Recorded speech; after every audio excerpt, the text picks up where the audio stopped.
Stanford University.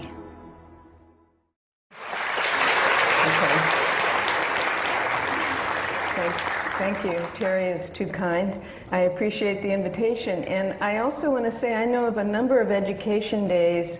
Some universities do, but this one is the one out of all of them that I think is the most directed to the people who matter, which is the patients or consumers.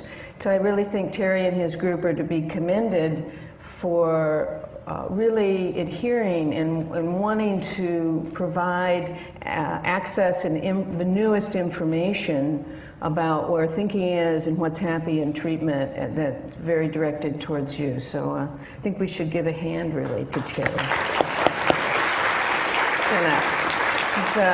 More than almost anyone I know in bipolar research, he's maintained fidelity always to thinking about the patient, always to thinking about what do these findings tell us and where do they go.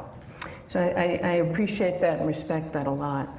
So I'm going to talk a little bit about DSM-5 today. Let me see what my next, I think this is disclosures, which are important, which we do research studies with pharma as well as with the National Institute of Health. I do a little consulting, but not too much. And no, not too much to disclose. One of the reasons, of course, is because doing DSM-5, which is developed by the American Psychiatric Association, so far it's been about every 20 years.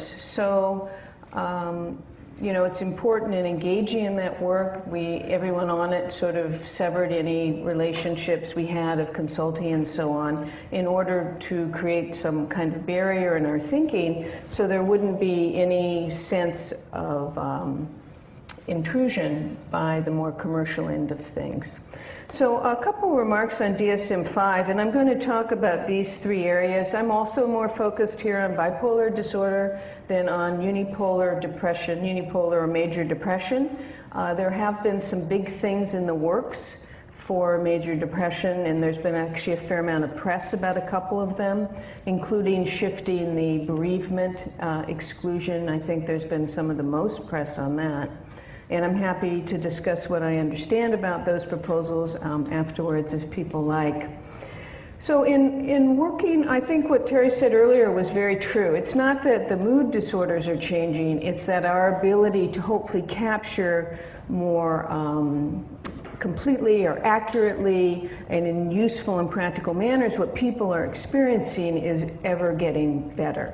Now, when DSM-5 started, which was 5 years ago, we started on working on this. It might even be a little longer, but it was at least 5. There was a hope that we would be able to take mood disorders, whether bipolar disorder or major depression, and bring it down not to categories of symptoms, which is historically how we've operated and are continuing to operate, but instead to relate it to what the brain is doing.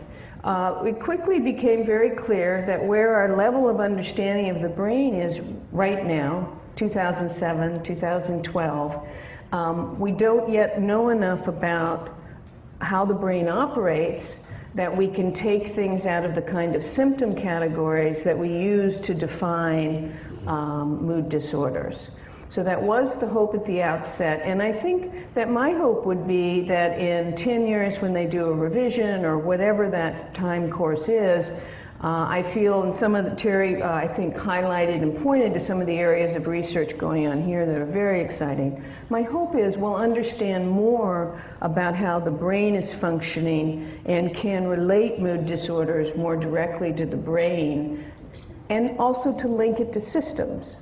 So we're not forgetting what the patient is experiencing, for sure, but also to understand how those symptoms come up. Because they almost certainly will not fit into the categories that define mood disorder, you know, bipolar as we're talking about it now. Now, I didn't put up any slides talking about the criteria, which maybe we should have, but I'm actually just going to talk about the change. So I'm happy to answer any questions.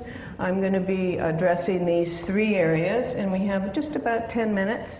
I may have a couple minutes for 1 or 2 questions, but we'll see. We'll stay on time because I know there's a lot of speakers. So just this is what I've been talking to. The Diagnostic Statistical Manual, as it's called, or now DSM-5, yeah, I think it is important because it serves as the template by which we address what patients are experiencing. It serves almost as a research diagram in some sense for unanswered questions and where do we go here. And as I mentioned, it's important that there be ever-increasing fidelity, we hope, to what patients experience, what clinicians see, and that those diagnoses can capture that more accurately. And I think importantly, many of the changes you'll see that I'm going to talk about were about more accurately capturing people diagnostically. In other words, decreasing false positives, which means somebody's diagnosed as bipolar, but they're not, as well as decreasing false negatives. Someone is diagnosed as unipolar, but they should be bipolar. So a lot of the changes we made were to hopefully improve and help clinicians in the field as well as patients in their education about it. Okay, so I'm first going to talk about mixed episodes. So in the DSM-4, mixed episode is a very limited diagnosis. In bipolar, it's only for bipolar 1 disorder, not even bipolar 2 or bipolar NOS. And as you know, bipolar 1 disorder is characterized by having a full manic episode, and bipolar 2 is hypomania with a lot of depression. So that's the difference, of course, between bipolar 1 and 2. So to have a mixed episode, you have to meet criteria for a full manic episode, which, as you know, is a pretty extreme state, biologically, psychologically, and a full diagnosis for a major depression episode. So this next slide is from Ellen Frank, and she created this. I think in her original part of this was pink. But it shows, I think it captures that while people talk about folks having mixed episodes a lot, full criteria are actually probably rarely met. Probably 10% maybe a little bit more of full manic episodes.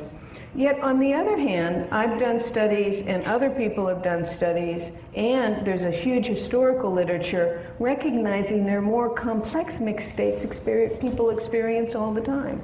They have depression, but sometimes they feel too energized and maybe more irritable than normal. They're still depressed, but now they're pacing, they're easily upset, there's too much energy in the room. So we call that energized depression, and that is a mixed state, for example. Or they're manic or hypomanic, and they get, very negative. They also have depression symptoms with the hypomania. So hypomania is not just euphoric, for example. So we felt that the current criteria didn't really capture the spectrum by any means, both historically documented and in more recent studies, that people actually experience. This is kind of a visual picture about the fact that it's almost certainly a continuum between major depression and bipolar, but there's actually not been a bridge in the diagnostic manual that bridges bipolar to unipolar. Diagnostically, they sit in separate silos in some sense. And the effort with the change that we're proposing with the mixed specifier now would actually be the first time there's a bridge that in some sense we're capturing the bipolar spectrum between unipolar and bipolar. But to me, what's more important is I think we would be clearly stating that folks with these illnesses have much more complex experiences, that we need to take these experiences into account, that they'll have implications for treatment as well as what the course of illness might be. So I think it's an important structural change that we've proposed. The way DSM-5 works is, there's an agreement within the mood disorder group, and then it goes to the scientific review committee, and there's about 4 other committees after that. So we're about halfway through of the approval, and so far it looks like this idea is taking root, and I think it will represent an important change for folks with the illness.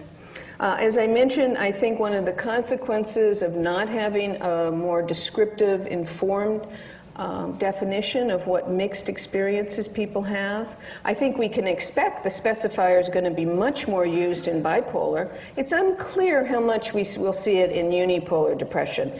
Some very studies with a looser definition say 40% of people in a unipolar depressed episode will have a little bit of hypomania. Other studies say 20%. I think we all agree it's there, but we don't actually know how much it's there. We don't know what the implications for treatment are for unipolar, nor the implications for course of illness.